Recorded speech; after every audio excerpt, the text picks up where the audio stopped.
কি অবস্থা সবার? আশা করি সবাই ভালো আছো। আমার কথা ক্লিয়ারলি শুনতে পারতেছো যারা ফেসবুক লাইভ থেকে আছো। আমি লাইভের কমেন্টগুলো দেখতেছি। আর আজকে আমাদের কেমিস্ট্রি সেকেন্ড পেপার চ্যাপ্টার 1 এটার শেষের পার্টে মোটামুটি সবকিছু ভালো আছো? সব আমার কথা ক্লিয়ারলি শুনতে সব পারতেছো যারা আজকের ক্লাসে সবকিছু মোটামুটি শেষ হয়ে যাবে। আর আজকের মোটামুটি তুমি এই মিঠা পানির প্রধান উৎস এখান থেকে পড়া শুরু করবা। কেমিস্ট্রি সেকেন্ড পেপার চ্যাপ্টার 1 হাজারি স্যারের বই। চলো সরাসরি আমরা পড়ায় চলে যাই।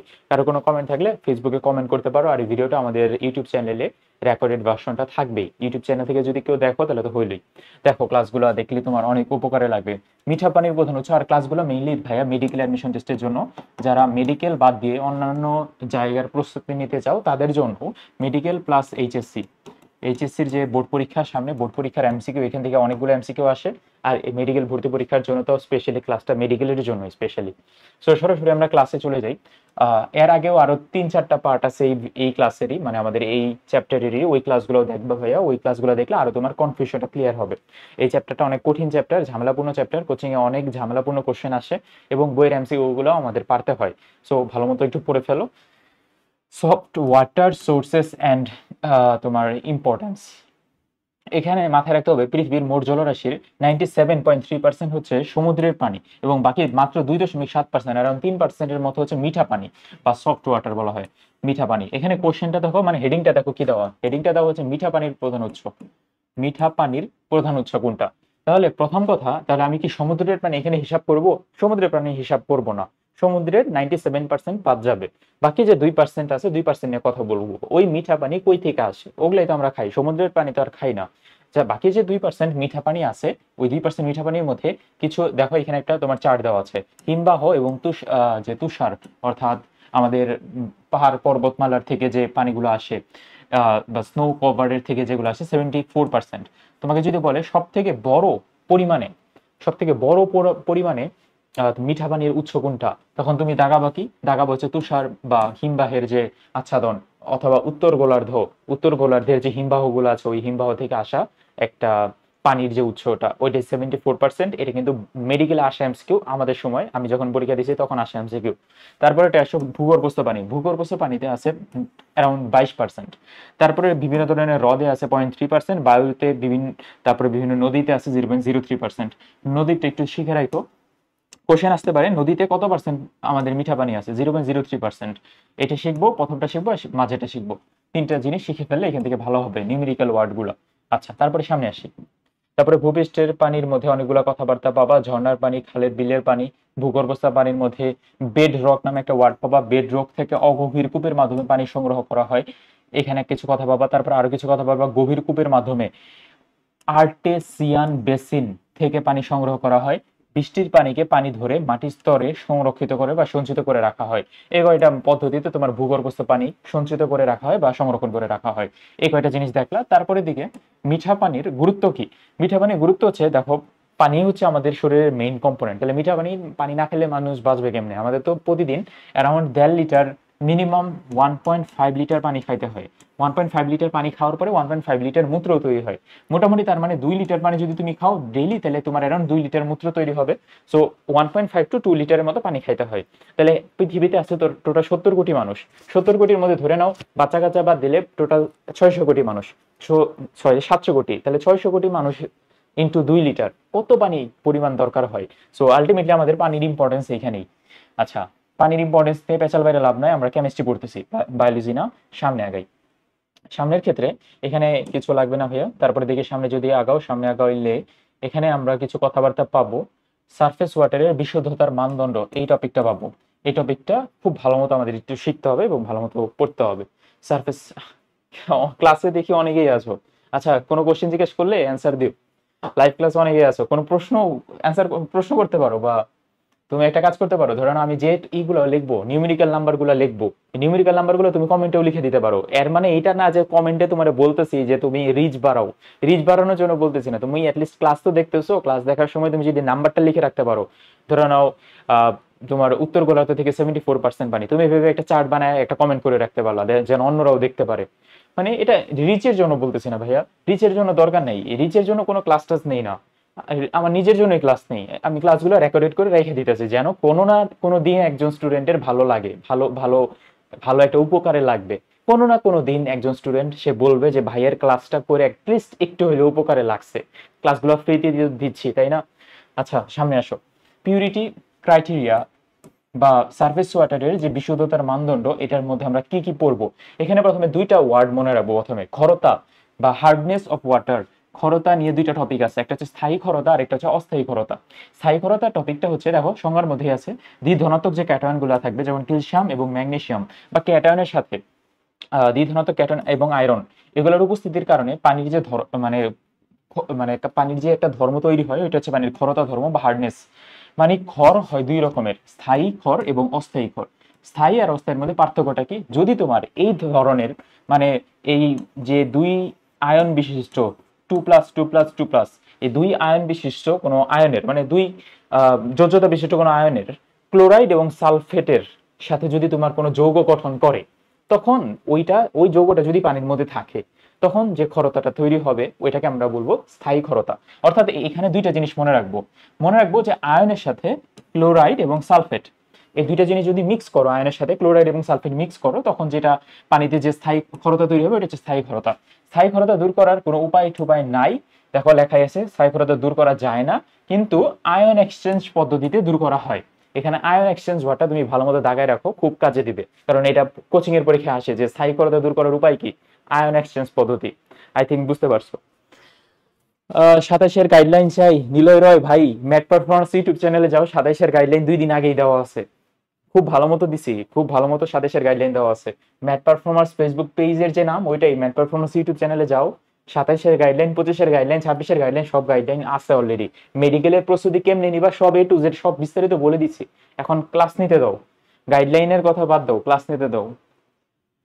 আচ্ছা তারপরে দেখো, পানিতে যদি তুমি এগুলা আয়নের বাইকার্বনেট লবণ পাও, আগে ছিল কি ক্লোরাইড এবং সালফেট লবণ, ক্লোরাইড এবং সালফেট লবণ, কিন্তু তুমি যদি হাইড্রোজেন কার্বনেট অর্থাৎ বাইকার্বনেট HCO3- এই বাইকার্বনেট লবণ অর্থাৎ বাইকার্বনেটের সাথে তুমি যদি ক্যালসিয়াম বা তোমার আয়রন এগুলো মিক্স অবস্থাতে পাও, অর্থাৎ বাইকার্বনেট ওয়াটার দিকে ফোকাস করব, তখন তোমার আসবে অস্থায়ী খরতা। অস্থায়ী মানে এটা দূর হয়ে যাইতে পারে, এটাকে বলে অস্থায়ী,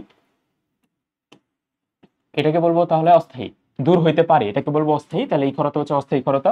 এখন এই অস্থায়ী খরতার মধ্যে এটা দূর করা যায় আর কি। এখন আরো কিছু কথাবার্তা আছে এখানে, যেটার মধ্যে এখানে একটা লাইন পাবা, এই লাইনটি পুরোটাই পড়বা, যে খর পানির বাইকার্বনেট লবণ কলকারখানায়, স্টিম বয়লার, ওয়াটার হিটার, চায়ের কেটলি ইত্যাদির গায়ে পাতলা ধাতব কার্বনের স্তর বা বয়লার স্কেল তৈরি করে। এই পুরো লাইনটি একটু শিখবা, যে এই খর পানির বাইকার্বনেট লবণ কোথায় কোথায় কি তৈরি করে। বয়লার স্কেল কি, বয়লার স্কেল হচ্ছে এই অস্থায়ী যে অস্থায়ী খরতাটা ওয়াটার হিটার, চায়ের কেটলি এগুলার গায়ে পাতলা একটা ধাতব কার্বনেটের একটা স্তর তৈরি করে, এরকম, এটাকে বলা হয় বয়লার স্কেল। এখান থেকে তোমার এমসিকিউ আসে, এটা যেন আমরা পারি। ফলে এসব পাত্রের তাপ পরিবহন ক্ষমতা কমে যায়। ভালো কথা, একটা পাত্র ক্ষয় হইলে তো তাপ পরিবহন ক্ষমতা কমে যাবে, স্বাভাবিক কথা। তোমার একটা কড়াই কয়বার জাল দিতে পারবা তুমি, একটা কড়াই তো মানে 2 বছর 3 বছর এবার জাল দিতে পারবা, একটা কড়াই আর কতবার জাল দিব। আচ্ছা সামনের দিকে আসি। এখানে দেখো ভাইয়া, স্থায়ী এবং অস্থায়ী খরতা দূরীকরণ পদ্ধতি, এখানে একটা টপিক আছে, এখান থেকে একটা এমসিকিউ আসবে, যে কলকারখানায় ব্যবহৃত সারফেস ওয়াটারের স্থায়ী এবং অস্থায়ী উভয় প্রকার খরতা দূর করতে আমরা ব্যবহার করব পারমুটিট পদ্ধতি বা আয়ন এক্সচেঞ্জ পদ্ধতি। একটু আগে আয়ন এক্সচেঞ্জ পদ্ধতি পড়েই আসলাম, একটু আগে আয়ন এক্সচেঞ্জ পদ্ধতি, এখানে আরেকটা ওয়ার্ড পাবা পারমুটিট পদ্ধতি। পারমুটিট পদ্ধতি বা আয়ন এক্সচেঞ্জ পদ্ধতিতে কলকারখানায়, এখানে কলকারখানা ওয়ার্ডটার দিকেও ফোকাস করো, কিন্তু কোথায়, কলকারখানায় ব্যবহৃত সারফেস ওয়াটারের স্থায়ী অস্থায়ী উভয় প্রকারের খরতা দূর করতে ব্যবহার করা হয় পারমুটিট পদ্ধতি এবং আয়ন এক্সচেঞ্জ পদ্ধতি। তাহলে 3-4টা কথা, এখানে কিন্তু বেশি কথা নাই।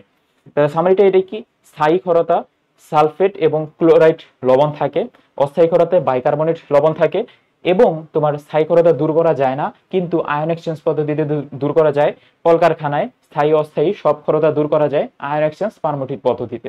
পারমুটিট পদ্ধতি কি, আয়ন এক্সচেঞ্জ পদ্ধতি কি, ওগুলো আমাদের জানার দরকার নেই, জানতে হবে কিভাবে দূর করতে হয়, এটা জানলেই আমাদের হবে। আশা করি বুঝতে পারছি আমরা। মোটামুটি লাইভে তো ভালোই পোলাপান আসো, লাইভে পোলাপান বাড়তেছে দেখি। আচ্ছা ঠিক আছে, নো প্রবলেম। আচ্ছা সামনের দিকে আসি। এখানে দেখো বেশ কয়েকটা ওয়ার্ড দেওয়া আছে, যে WHO মোতাবেক তোমার পানির পিএইচ কত হইতে পারে, এগুলা সবকিছু আমরা বিস্তারিত একটা ছকের মধ্যে পড়বো, তোমার বইতেই ছকটা দেওয়া আছে, ছকের মধ্যে পড়বো। আচ্ছা সামনে আসি, পানির ডিও এর মান নির্ণয়। আচ্ছা এখানে কিছু এমসিকিউ আছে, এমসিকিউ এর মধ্যে তোমার পানির ডিও এর মান নির্ণয়ের থেকে এমসিকিউ হচ্ছে what is BOD, what is DO, এগুলা। আচ্ছা প্রথম কথা, পানির ডিও কি? ডিও হচ্ছে ডিজলভড অক্সিজেন। আচ্ছা তার আগে আরেকটা জিনিস জানতে হবে যে ডিও জিনিসটা কি। ডিও হচ্ছে ডিজলভড অক্সিজেন, এটার ফুল মিনিং। এখন কথা হচ্ছে ডিজলভড অক্সিজেনটা কি। 1 লিটার নমুনা পানির অক্সিজেন সম্পূর্ণরূপে ওই পানিতে দ্রবীভূত অক্সিজেনের পরিমাণকে বলা হয় পানি ডিও। মানে এত কিছু না, তুমি মাথায় রাখবা যে পানিতে যে পরিমাণ অক্সিজেন দ্রবীভূত থাকে ওইটা হচ্ছে ডিজলভড অক্সিজেন। এটা পানিতে অক্সিজেন পরিমাপ করার একটা ইউনিট আর কি, ডিও। আচ্ছা ডিওর একক আছে এখানে তোমার মিলিগ্রাম পার লিটার। আচ্ছা এক একভাবে এক একটা প্রকাশ করা যায়, এটা নেসেসারি না। ডিও জিনিসটা কি এটা জাস্ট এখন শিখো তুমি। তারপরে ডিও কেমনে মাপা যায়, এটা একটা উপায় আছে, উইঙ্কলার আয়োডোমেট্রিক পদ্ধতিতে পানির ডিও মাপা যায়। এই এমসিকিউটা যেন এভাবে পারো, উপরে নিচে পড়া বাদ দাও তুমি, এতটুকু যেন পারো। তারপরে দেখো আমি কি বলতেছি, এদিকে একটু মনোযোগ দাও। ডিও গুরুত্বটা কি? ডিওর গুরুত্ব হচ্ছে এইটা, আমি যখন বিওডি আর সিওডি দুইটা জিনিস একবারে বলবো, তারপরে ডিও বিওডি সিওডি তিনটা জিনিসের গুরুত্ব একবারে বলে দেই। এখন এটা থেকে ফোকাস কম দিয়ে আমরা সামনে আসি। দেখো বিওডি, এই ওয়ার্ডটা অনেকের ঝামেলা বাজে। বিওডি মেডিকেল অ্যাডমিশন টেস্টে আসলে আরো তো ঝামেলা বাজবেই, কারণ 100টা এমসিকিউ এত কম সময়ের মধ্যে তাড়াতাড়ি অ্যান্সার করবা, ঝামেলা বাজবেই। মেইন কাহিনীটা কি ভাইয়া? মেইন কাহিনী হচ্ছে বিওডির প্রথমে ফুল মিনিংটা কি, বায়োলজিক্যাল অক্সিজেন ডিমান্ড। এখানে তুমি এটা এভাবে মনে রাখো যে, আমি এটা মানে জাস্ট মনে রাখার জন্য, সাপোজ একটা পুকুর আছে, এই পুকুরের মধ্যে দুই ধরনের মানে দুই ধরনের জিনিস আছে। পুকুরের মধ্যে কিছু অক্সিজেন আছে, অক্সিজেন আছে, অক্সিজেন আছে, এবং দুই ধরনের জিনিস আছে, একটা হচ্ছে বায়োলজিক্যাল আর একটা হচ্ছে নন বায়োলজিক্যাল। নন বায়োলজিক্যাল জিনিস, এই বায়োলজিক্যাল জিনিসগুলোর কারণে এই অক্সিজেনটা কিছু পরিমাণে ঘাটতি হবে, কিছু পরিমাণে খাবে।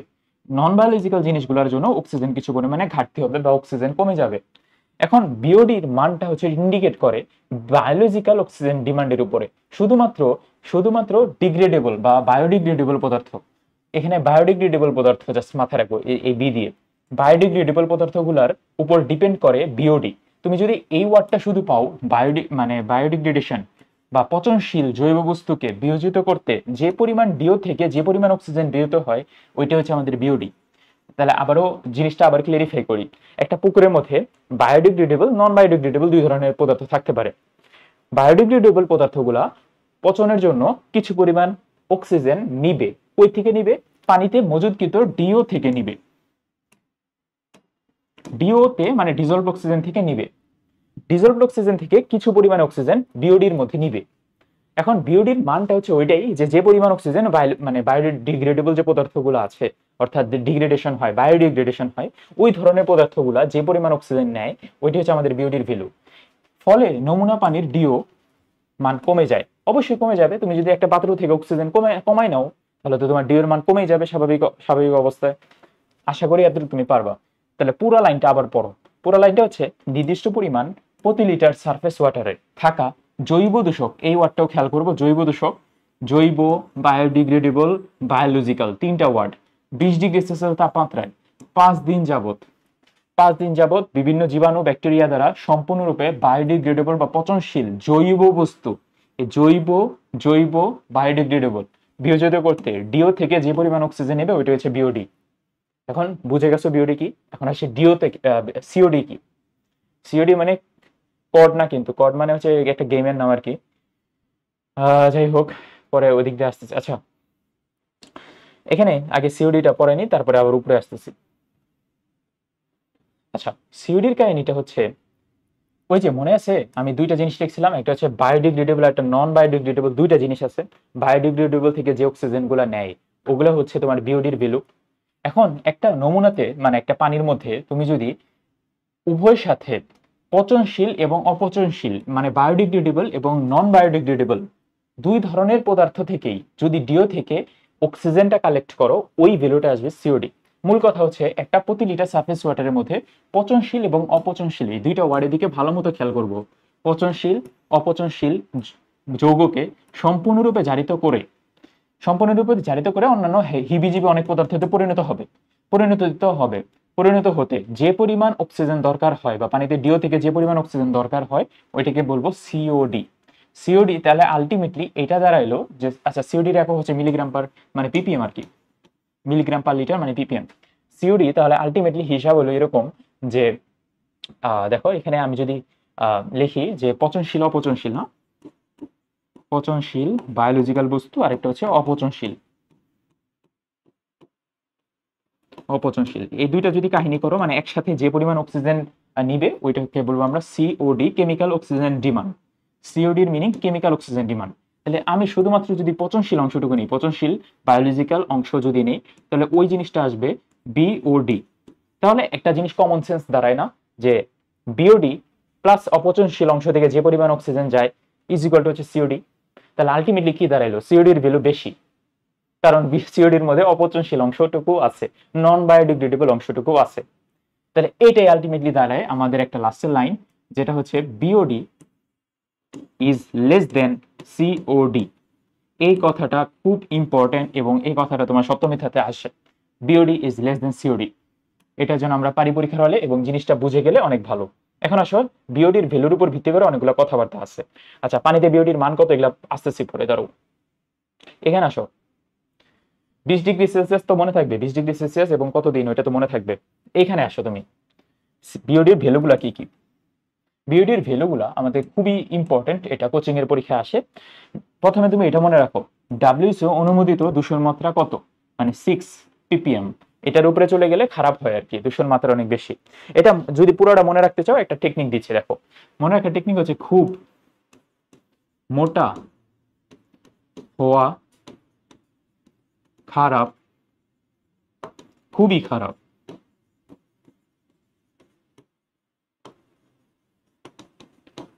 খুব মোটা হওয়া খারাপ, খুবই খারাপ, খুব মোটা হওয়া খারাপ, খুবই খারাপ।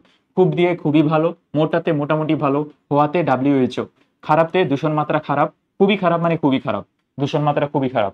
বিওডির ভ্যালুগুলা উপর থেকে নিচ পর্যন্ত আসবে, মনে রাখবে এইভাবে 1, 3, 6, 10, 20 সিরিয়ালি মুখস্থ করতে হবে। 1, 3, 10, 1, 3, 6, 10, 20। খুব মোটা হওয়া খারাপ, খুবই খারাপ, এভাবে মনে রাখতে পারো। আর যদি তোমার এগুলা ঝামেলাপূর্ণ লাগে, ভাই এগুলা এত কিছু মনে রাখবো না, তাহলে তুমি একটু লাইনে থাকো, মানে একটু ক্লাসে থাকো, একটু পরে তোমার আরেকটা টেকনিক দেখাইতেছে, ওইটা তোমার পড়তে হবে।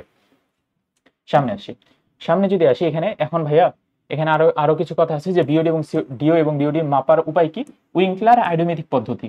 এটা তো একটু আগে দেখে আসলাম আমরা, এটা পড়লামই, পারবো তাহলে। তাহলে এগুলা সবকিছু পারবো, সিওডির কথাবার্তা এগুলো পারবো, এগুলা হিবিজিবি কথাগুলো লাগবে না। হোয়াট ইজ টিডিএস, তাহলে টিডিএস মানে কি, টিডিএস মানে টোটাল ডিজলভড সলিডস। এতটুকু যেন মাথায় থাকে। টিডিএস এর যদি তুমি ডেফিনিশনটার দিকে খেয়াল করো, টিডিএস এর মান দ্বারা পানিতে জৈব অজৈব কলয়েড কণা এবং এর থেকে ছোট আণবিক এবং আয়ন সব পদার্থের সামগ্রিক পরিমাণকে বোঝানো হয়। টিডিএস এর কোনো মানে কিছু নাই, জাস্ট সংজ্ঞাটা একটু দেখে রাখো। এখন কথা হচ্ছে, তোমাকে যে বললাম যে 1 মিনিট লাইনে থাকো, তুমি এই জিনিসটা একটু তোমার পড়তে হবে, মানদণ্ডগুলো কি এবং ডাব্লিউএইচও মাত্রা, মানে ডাব্লিউএইচও এর যে অনুমোদিত সর্বোচ্চ মাত্রাটা কত। মনে রাখতে হবে যে একটা পানির মধ্যে একটা আয়নের পরিমাণ বা তোমার বিওডির পরিমাণ, সিওডির পরিমাণ, ডিওর পরিমাণ একটা মানে একটা লেভেল পর্যন্ত থাকতে হয়। ওই লেভেলের উপরে যদি চলে যায় ওই ভ্যালুটা, তাহলে ওই পানিটা খারাপ হয়ে যাবে। ওই পানিটা খারাপ হয়ে গেলে কি হয়, মনে আছে একটু আগে বললাম যে ডিওর ইম্পর্টেন্স কি, সিওডির ইম্পর্টেন্স কি। ইম্পর্টেন্সটা হচ্ছে এটাই যে ওই পানিতে যদি সোডিয়ামের পরিমাণ, টিডিএস এর মধ্যে বিভিন্ন ধরনের আয়নের পরিমাণ, সিওডির পরিমাণ, বিওডির পরিমাণ, এগুলো যদি বেড়ে যায় তাহলে পানিটা খারাপ হয়ে যায়, অর্থাৎ পানির মধ্যে অক্সিজেনের পরিমাণ কমে যায়। অক্সিজেনের পরিমাণ যদি কমে যায়, পানিতে যে ভাসমান উদ্ভিদগুলা থাকে বা জলজ প্রাণীগুলা থাকে, ওগুলা মারা যায়। ওগুলা মারা গেলে আলটিমেটলি আরো ব্যাকটেরিয়া, আরো ধরনের আগাছা, আরো অনেক কিছু মানে প্রভাব বিস্তার করে। তাহলে তুমি কি চাবা তোমার একটা পুকুরের মধ্যে, যে পুকুরের মধ্যে মাছ চাষ করতে চাচ্ছ, ওই পুকুরের মধ্যে অযথা হ্যানতেন আজাইরা তোমার সোডিয়াম ক্লোরাইড, ম্যাগনেসিয়াম, ক্যালসিয়াম এগুলো বেড়ে যাক? এটা তো চাও না। তাহলে এটা যেন না, এটা চাও না তো তুমি এটা। So from that point WHO একটা সর্বোচ্চ মাত্রা দিয়ে দিয়েছে, এই মাত্রার উপরে যদি চলে যায় তাহলে তোমার পানিটা ভালো না, এই মাত্রার নিচে রাখলে পানিটা ভালো, এরকম। এই কয়টা সবগুলো শিখতে হবে। কেমনে শিখবো, এটা হচ্ছে মেইন কথা। কেমনে শিখবো এটাই মেইন কথা, দেখি কেমনে শেখা যায়। এটা টেকনিক লেখো, ডিবি পুলিশ, ডিবি হারুন না কিন্তু, ডিবি পুলিশ, কাদের কাল মাগনা ট্যুর, এটা ট্যুর ট্যুর ট ট্যুর দিল। ডেমোক্রেটিক নিউজ হচ্ছে, এটা তো ডিবি হারুনের মতো হয়ে গেল, সরি, মানে ডিবি হারুন অনেককে খাওয়ায়। So from that reason DB police কাদের কাল মাগনা ট্যুর দিল। এটা হচ্ছে মানে একজন মানে কাদেরকে কালকে মাগনা ট্যুর দিচ্ছে বলতে ঘুরাইতে নিয়ে গেছে, এটা হচ্ছে টেকনিকটা। ডিতে হচ্ছে ডিও, বিতে হইতেছে বিওডি, পুলিশতে হইতেছে পিএইচ, কাদেরতে সিওডি। কাদের সিওডি, কাদের এটা ফুল মিনিং। আবার সেই কাদের ধরো কাদের মানে সিওডি। আচ্ছা, কালতে হইতেছে ক্যালসিয়াম ম্যাগনেসিয়াম, টুরতে কি জানো, টুরতে টিডিএস না, হ্যাঁ টুরতে টিডিএস, ক্যালসিয়াম ম্যাগনেসিয়াম, তারপরে টিডিএস, তারপরে দিলোতে কিছুই নাই, আর কিছু নাই।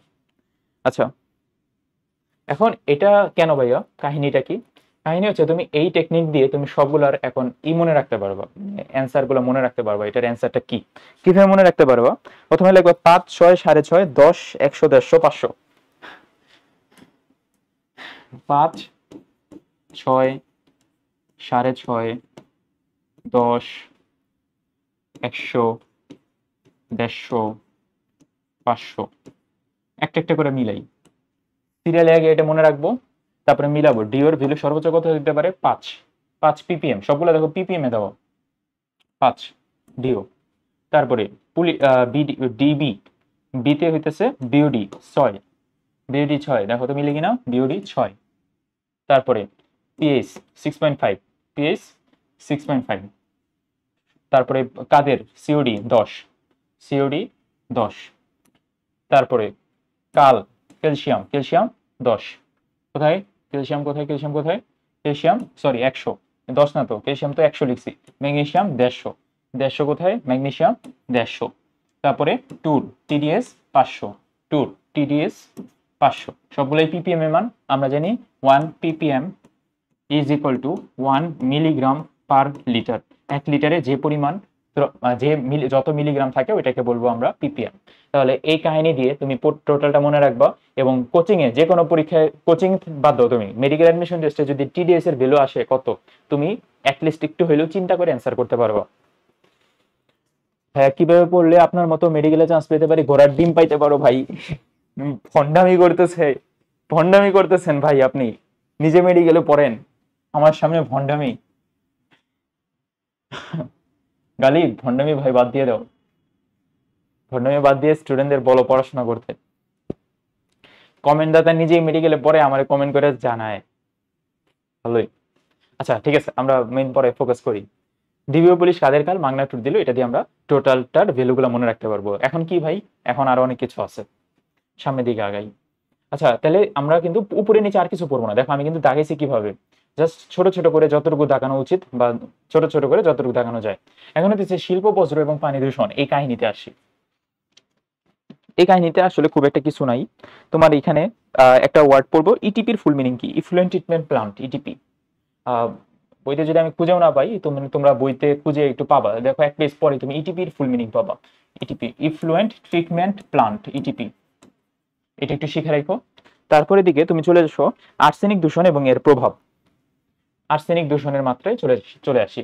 আচ্ছা, পরিবেশে কিছু পরিমাণে ভারী ধাতু থাকে, ওই ভারী ধাতুর মধ্যে আছে আর্সেনিক, ক্রোমিয়াম, লেড, এগুলা। এখন যেগুলো পড়বো ওগুলো সবগুলো হচ্ছে ভারী ধাতু, এবং ওই ভারী ধাতুর পরিমাণ যদি বেশি থাকে তাহলে এটা তো ক্ষতিকর প্রভাব হবেই, সাথে সাথে আমাদের কিছু ডিজিজ হবে। তাহলে টিচারদের কিন্তু এখানে পছন্দের টপিক, মানে মেডিকেলে যারা পরীক্ষা দিবা, মেডিকেলের টিচারদের পছন্দের টপিক হবে যে আর্সেনিকের পরিমাণ যদি বেশি বেড়ে যায়, বা আর্সেনিক যদি টক্সিসিটি তৈরি হয় তোমার শরীরে, তখন কি হবে। তাহলে এগুলোই আমরা শিখবো, একটা ছক করে শিখবো, যতটা সহজ করে দেওয়া যায়। তাহলে আসি আমরা natural water pollution by arsenic and its effect. আর্সেনিকের প্রথম কথা মাথায় রাখতে হবে যে প্রকৃতিতে খনিজ আর্সেনিক কি কি পাওয়া যায়। খনিজ সালফাইড, যেমন নিকেল গ্ল্যান্স। তারপরে নিকেল গ্ল্যান্সের সংকেতটা দেখো NiASS, এটি একটু শিখে রাখবো, নিকেল গ্ল্যান্সের সংকেত। তারপর ওরপিমেন্ট S2S3, এটা একটু শিখে রেখো, বাকিগুলো লাগবে না। আর্সেনাইড, পাইরাইটস, অনেক কিছু, অনেক খনিজ থাকে। আর্সেনিক হচ্ছে বিষের রাজা, দেখো বিষের রাজা আর্সেনিক।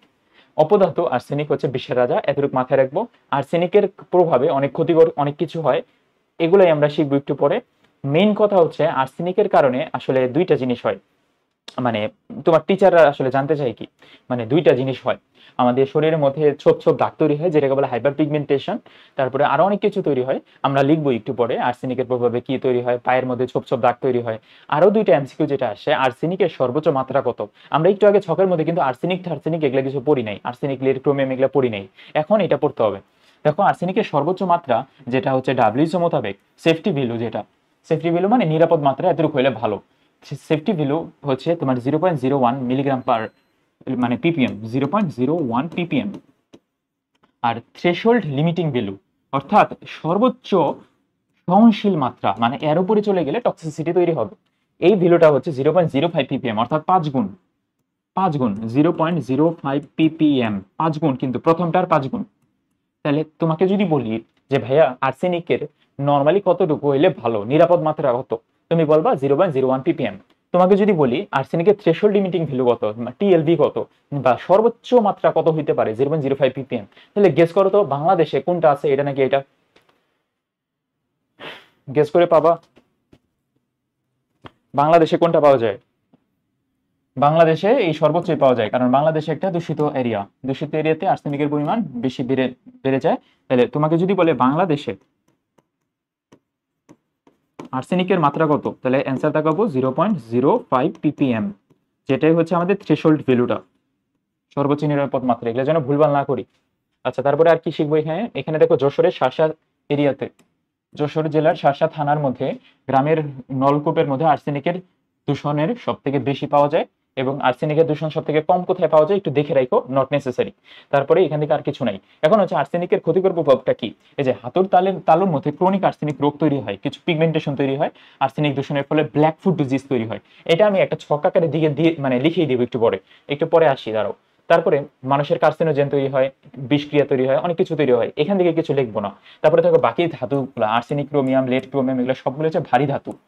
এই ভারী ধাতু কোনটার প্রভাবে কি কি হয় এটা একটা ছকে আকারে তোমাকে লিখে দিই, তাহলে তোমার জন্য সুবিধা হবে, বইয়ের ভিতরে এত বিস্তারিত পড়া লাগবে না। তাহলে একটা ছক বানাও তুমি নিজের খাতার মধ্যে। প্রথমে দিবা, আমার একটু সাহায্য নিতে হবে, আমার তো মুখস্থ নাই এত কিছু। প্রথমে হচ্ছে আর্সেনিক, তারপরে ক্রোমিয়াম, লেড, তারপরে হচ্ছে cadmium. Arsenic,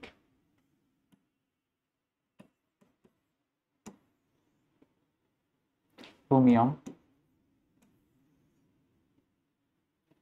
lead, PB, cadmium, total গেল আমাদের এই কয়টা, আর্সেনিক, ক্রোমিয়াম, লেড, ক্যাডমিয়াম, এই চারটার প্রভাবে কি কি হয় এবং কি কি এমসিকিউ আসে। প্রথমে আর্সেনিক, আর্সেনিক হচ্ছে তোমার ক্যারাটিনাইজেশন দেখা যায়, ব্ল্যাক ফুট ডিজিজ দেখা যায়, কালো কালো দাগ দেখা যায়, প্রথম কথা।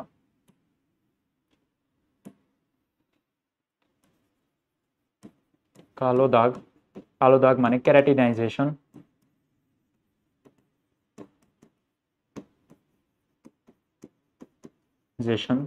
এটার আরেক নাম হচ্ছে তুমি বলতে পারো ব্ল্যাক ফুট ডিজিজ।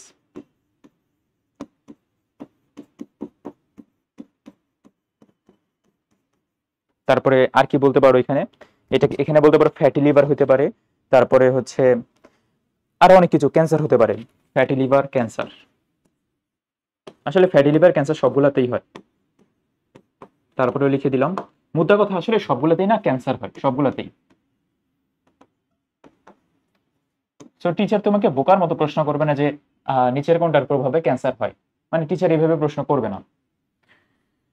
তারপরে একটা প্রশ্ন আসে যে আর্সেনিক 3+ আর আর্সেনিক 5+, দুইটা আয়ন আছে, কোনটা বেশি শক্তিশালী বা কোনটা বেশি ক্ষতিকর। আর্সেনিক 3+ বেশি ক্ষতিকর আর্সেনিক 5+ এর থেকে, এই এমসিকিউটা লাগবে। তারপরে তুমি মাথায় রাখবে ডাব্লিউএইচও নিরাপদ মাত্রা কত, আর হচ্ছে টিএলভির ভ্যালু কত, ওইটা তুমি পারবা, ওইটা লেখা দরকার নেই।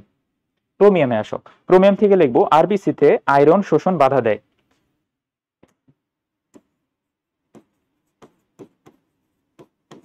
আরবিসিতে আয়রনের একটা বাধা তৈরি হয়, যার কারণে অক্সিজেনের ঘাটতি তৈরি হয়, যার কারণে অ্যানিমিয়া দেখা যায়। যেহেতু আরবিসিতে একটা ঘাটতি তৈরি হয় অক্সিজেনের, যার কারণে অ্যানিমিয়া তৈরি হয়, তোমাকে প্রশ্ন করবে ক্রোমিয়ামের প্রভাবে অ্যানিমিয়া হয়, এটাই জানতে হবে। তারপরে জানতে হবে তোমার ক্রোমিয়ামের 4+ আর 3+, দুইটা আয়নের মধ্যে কোনটা বেশি ক্ষতিকর। ক্রোমিয়াম 4+, এটা বেশি ক্ষতিকর ক্রোমিয়াম 3+ এর থেকে। এই দুইটা কথা এটা কিন্তু উল্টা, তাহলে এখানে প্রথমে ছোটটা ছিল, এখানে প্রথমে বড়টা। তারপরে লেড, লেডের টেকনিকটা হচ্ছে লিকুইড খেয়ে মর। লেডের টেকনিক আছে একটা, লিকুইড খেয়ে মর।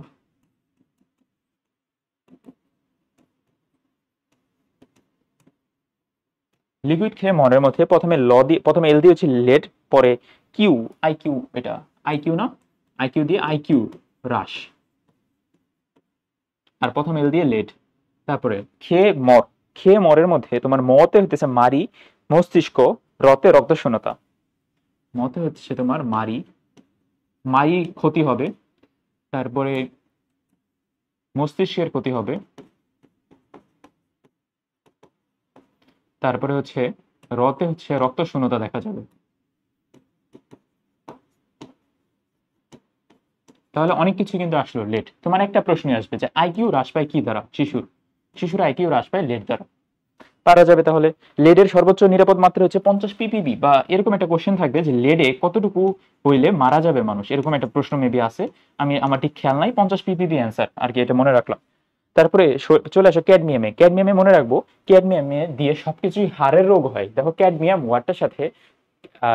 ওয়াটটার সাথে কেমন জানি হাড়ের একটা ভাব আছে।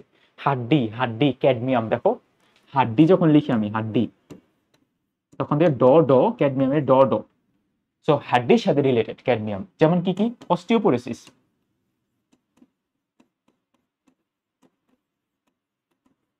অস্টিওপোরোসিস, অস্টিওপোরোসিস আরো কিছু নাম আছে, আউচ আউচ, আটাই আটাই, এরকম কিছু নাম আছে, আটাই আটাই। বইতে খুঁজে পাবা এগুলো, তুমি এগুলো দেখে দেখে একটু লিখে ফেলবা। আউচ আউচ নাম আছে, আটাই আটাই। তারপরে আর কিছু না, লিথাল ডোজ 1 গ্রাম, এটা মনে রাখো। লিথাল ডোজ মানে হচ্ছে মরে যাওয়ার মতো ডোজ, যেটা লিথাল ডোজ 1 গ্রাম।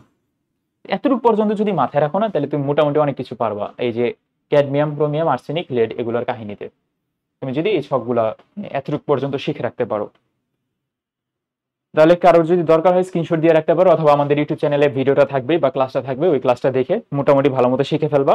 তাহলে মোটামুটি তুমি এইটার সাথে আমার পড়াগুলোর সাথে তুমি বইটা একটু মিলানোর চেষ্টা করবা, যে ভাইয়া কি কি বলছে। কারণ আমি চেষ্টা করতেছি, মানে আমি চেষ্টা করবা কেন, তুমি চেষ্টা করবা যেন বইয়ের এমসিকিউ গুলা ভালো মতো পারো। এই ছকের এমসিকিউ গুলা দেখো যেটা পারো কিনা। বাংলাদেশের জলীয় মানে সর্বোচ্চ মাত্রা, গ্রহণযোগ্য মাত্রা কত? 0.05 ppm, এটা যেন ভুল না হয়। এখন কথা হচ্ছে ভাইয়া, মানে আমরা এরকম ভাবে ফোকাস রাখবো বইটা যেন যতটুকু কম দেখানো যায়। বই যত বেশি দেখাবা তত তোমার পড়া বাইরে যাবে, মানে পরে ঝামেলা তৈরি হবে পরীক্ষার আগে আগে। তোমার এটা মাথায় রাখতে হবে, যতটুকু কম করা যায় বইয়ের পড়াটা, বা যতটুকু কম মানে কি কনসাইজ করা যায় পড়াটা, তাহলে তত তোমার জন্য ভালো। তো এই টোটাল চ্যাপ্টার 1টা এভাবে কমপ্লিট করলাম, টোটাল 5টা ভাগে ভাগ করে দিয়ে।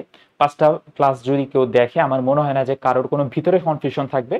বইয়ের এমসিকিউ গুলা নিজ দায়িত্বে প্র্যাকটিস করবা, আশা করি বইয়ের এমসিকিউ কোনোটা মিস যাবে না।